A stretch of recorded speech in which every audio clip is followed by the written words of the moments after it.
World of Warcraft's Prologue for Midnight, the next expansion, is on the PTR. I've played it, and it's exactly what I wanted. Blizzard continue to improve their writing game, and the implications for the greater story here are awesome. Recontextualizing all of the Shadowlands expansion, and I do mean all of it. The return of certain key characters. Let's get into what this story is, how it progresses, and why this is such a great step for WoW. Hello everybody, it's your boy Jmulls, and let's talk Warcraft.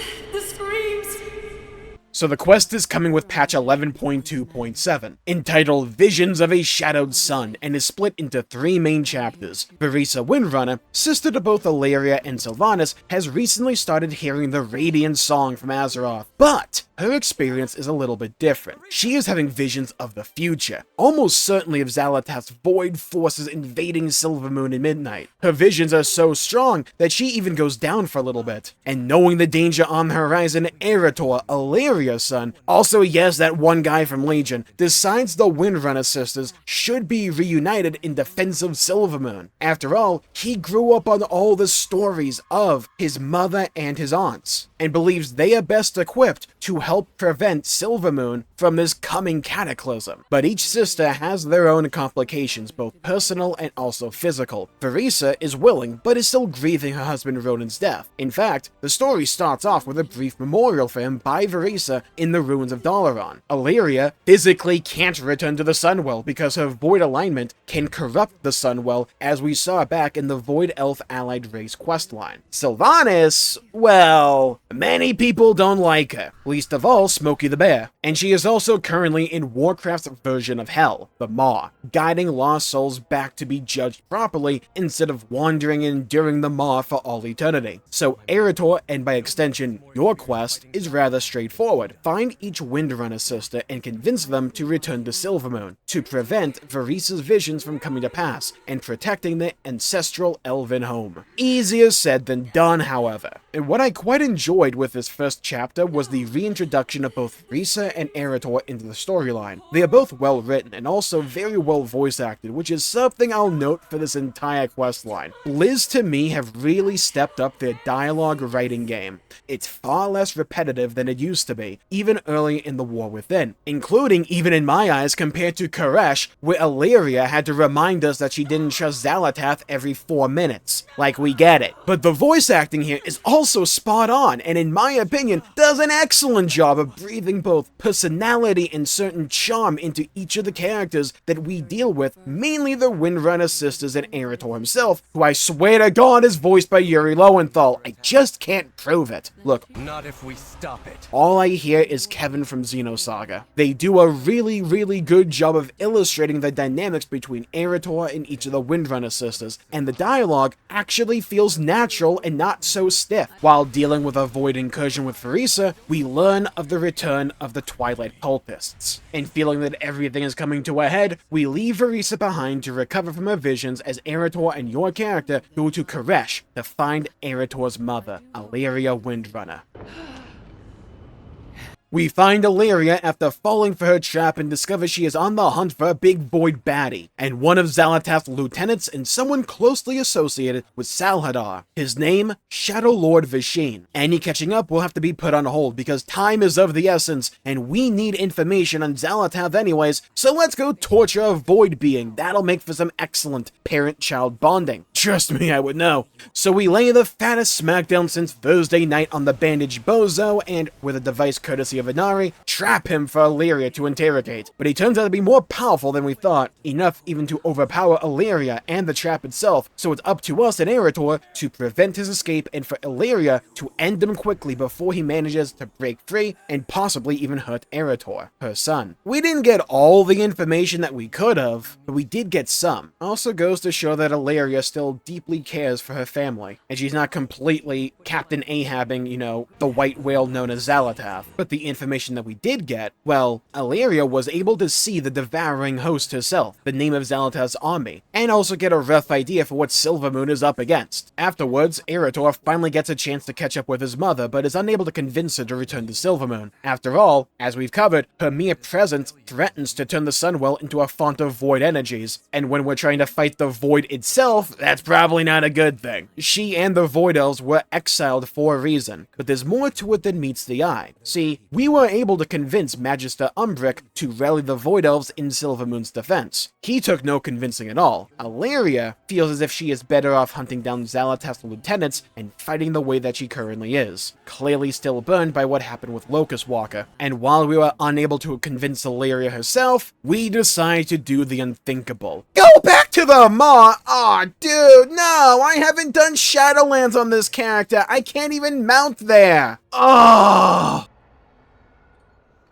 Well, Shadowlands PTSD aside, with Venari's help and against Alleria's better judgment, Eretor and our character use a portal to return to the Maw to find the final Windrunner sister and the longest shot of them all. Ladies and gentlemen, Sylvanas Windrunner is back. We track her down on freaking foot and meet up with the Banshee Queen, now alone except for a lone owl that watches over her. For Sylvanas, and because we need quests to do, time is of the essence. The Void are invading the Maw because that's kind of what they do nowadays, and she has souls to deliver from the Maw. We managed to push back the Void forces, their light work, grapple up a giant building, and after severing the Void's entry point into the Maw, leave the rest for the denizens of the Maw to finish off. Next up, we walk in Sylvanas' shoes and see what it is that she has been up to ever since Shadowlands for her penance, finding disparate lost souls in the Maw and giving them the chance to go back to be judged properly. Sylvanas does this through a few different ways. Some souls require comfort. The spirit of a Tauren warrior, I presume, simply needed to be told by Sylvanas that the Horde endures, the Horde shall never die.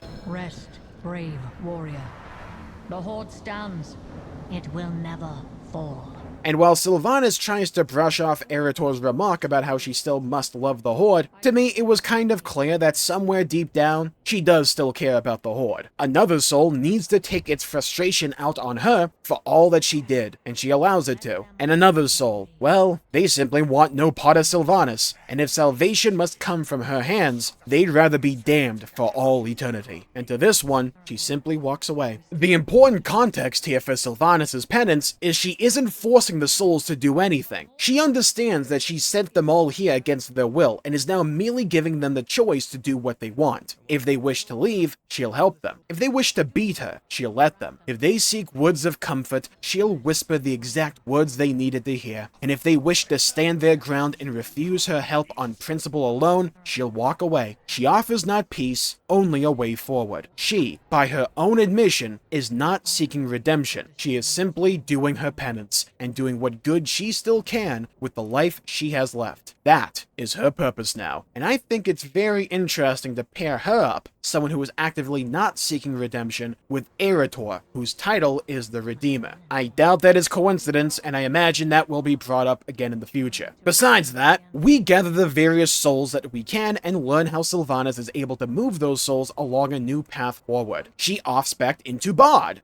Girl, this is not Baldur's Gate 3, where did the liar come from? Okay, now, them teasing a future Bard class aside, Sylvanas helps the souls into what I believe are seeds from Ardenweald, and sings a song about the Sindarai. Now, the song itself isn't in the PTR, nor do we get to hear her singing on the PTR, but the entire scene is set to be a song sung by Sylvanas herself as she plays on a special lyre to give the souls passage out of the Maw. I initially thought it would be Lament of the Highborn because, well, it's a song with Sindarai in it, but the lyrics themselves don't match up, and the quest itself being called Repent of the Highborn, I think we're in for a new song with this questline that I am very much looking forward to. It looks like it should be a rather beautiful scene where Sylvanas is ushering these souls out of the Maw, and I can only imagine how good it's going to be when we actually get the actual song and the full production come live. And with the souls on their way, we can finally talk with Sylvanas. And yeah, it goes about as well as you think. We failed to convince her because this is her purpose. There are still souls in the Maw. She can't just simply abandon them to save others. She even tells Eretor that if Silvermoon needs a Windrunner, he should should be the Windrunner they need. And before we leave though, Sylvanas pulls us aside to have a private conversation with us, talking about how Eretor himself is skilled, but he rushes into danger far too often, something that runs in the family. But besides Eretor and besides the Void, something isn't sitting right with Sylvanas. There's something greater afoot, and she states that, as she told Eretor, now is not the time for her to return to the world of the living, but she puts extra emphasis on now. She has noticed something, and believes that we have as well. You see, there's been a question plaguing her since the fall of the Jailer. None of this is right. And she's not talking about the Void or the Jailer, she's talking about the apparatus that is the Shadowlands. She knows what she calls the truth of death,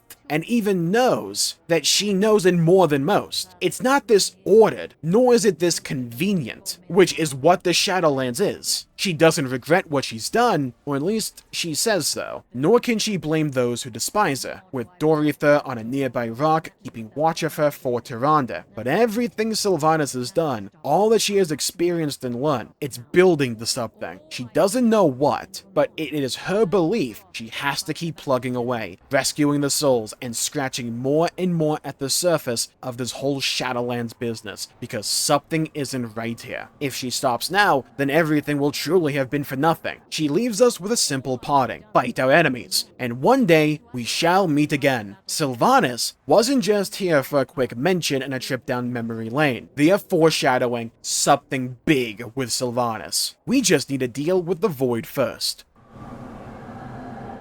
I love this. I wholeheartedly love this direction for the story. I despised Shadowlands. I despised what it did to the character of Sylvanas, who was one of my favorites. I despised how it over-explained the cosmos of the Warcraft universe. I hated how it took a lot of the mystery out of it. And with this simple questline, heck, this simple little conversation with Sylvanas, everything is upended. Shadowlands doesn't have to be treated as this awkward, rotten banana for the story. Instead, we can take everything that happened there and recontextualize it to reinstill mystery back into the skeleton of Warcraft's universe. I don't care if this is a retcon, this is far better than what it was in my opinion. Give Sylvanas purpose so everything that she did doesn't just feel like the character assassination that it did feel to me, all the while developing Eretor as a character. To me, this isn't just a good story for WoW standards. This is something that I'm fully interested in and am thrilled to see more of. It was well written, concise, and the characters felt like actual characters, especially Sylvanas, who was the standout highlight for me. Look, I'll be the first to call out Blizzard's writing when I think it's subpar, but that's not the case here to me. This is genuinely great stuff, and I can't wait to see this plot thread pulled at more in the future. We return to Verissa and recap her and all that's happened, and we also tell her that Alleria wanted to thank her for raising Eretor, and we basically wait for a big Windrunner reunion, almost certainly happening, in my opinion, sometime during the Midnight expansion or maybe in the Last Titan.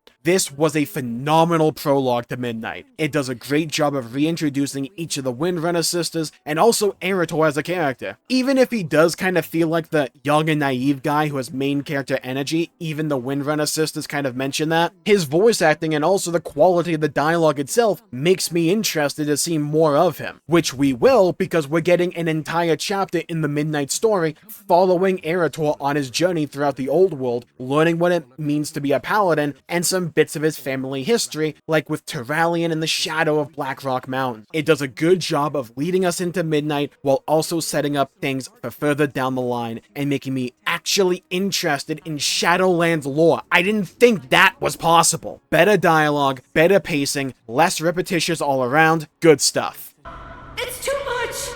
And that was the Visions of a Shadowed Sun questline, the prologue to Midnight, and it was exactly what I wanted out of WoW's story. A continued improvement that I've seen over the course of The War Within. Dialogue and pacing were two of my 3 remaining issues with the storytelling, and this patch largely rectified that. If this is the standard moving forward, I'm excited for more. Now just give me some really big and cool hype-filled moments, and I'm fully on board. But here's where you come in. Leave a comment down below with what you think of this whole Sylvanas situation. What do you think they could do to salvage that Shadowlands storyline? Or do you even think it needs salvaging at all? I would love to hear your thoughts hear your opinions and to hear your perspectives. And while you're down there, if you enjoyed the video, please leave a like and subscribe. It really helps the channel out and helps support future content, and I greatly appreciate it. And that's not all coming with patch 11.2.7. We're getting housing, and I've played it, and it's incredible. And if you want to see my breakdown and get an introduction to how housing works in WoW, you should check out this video right here for more. Stay safe, everybody. Have a great day. Go play some video games, and I'll see you all next time. Bye-bye, everybody. Until we meet again.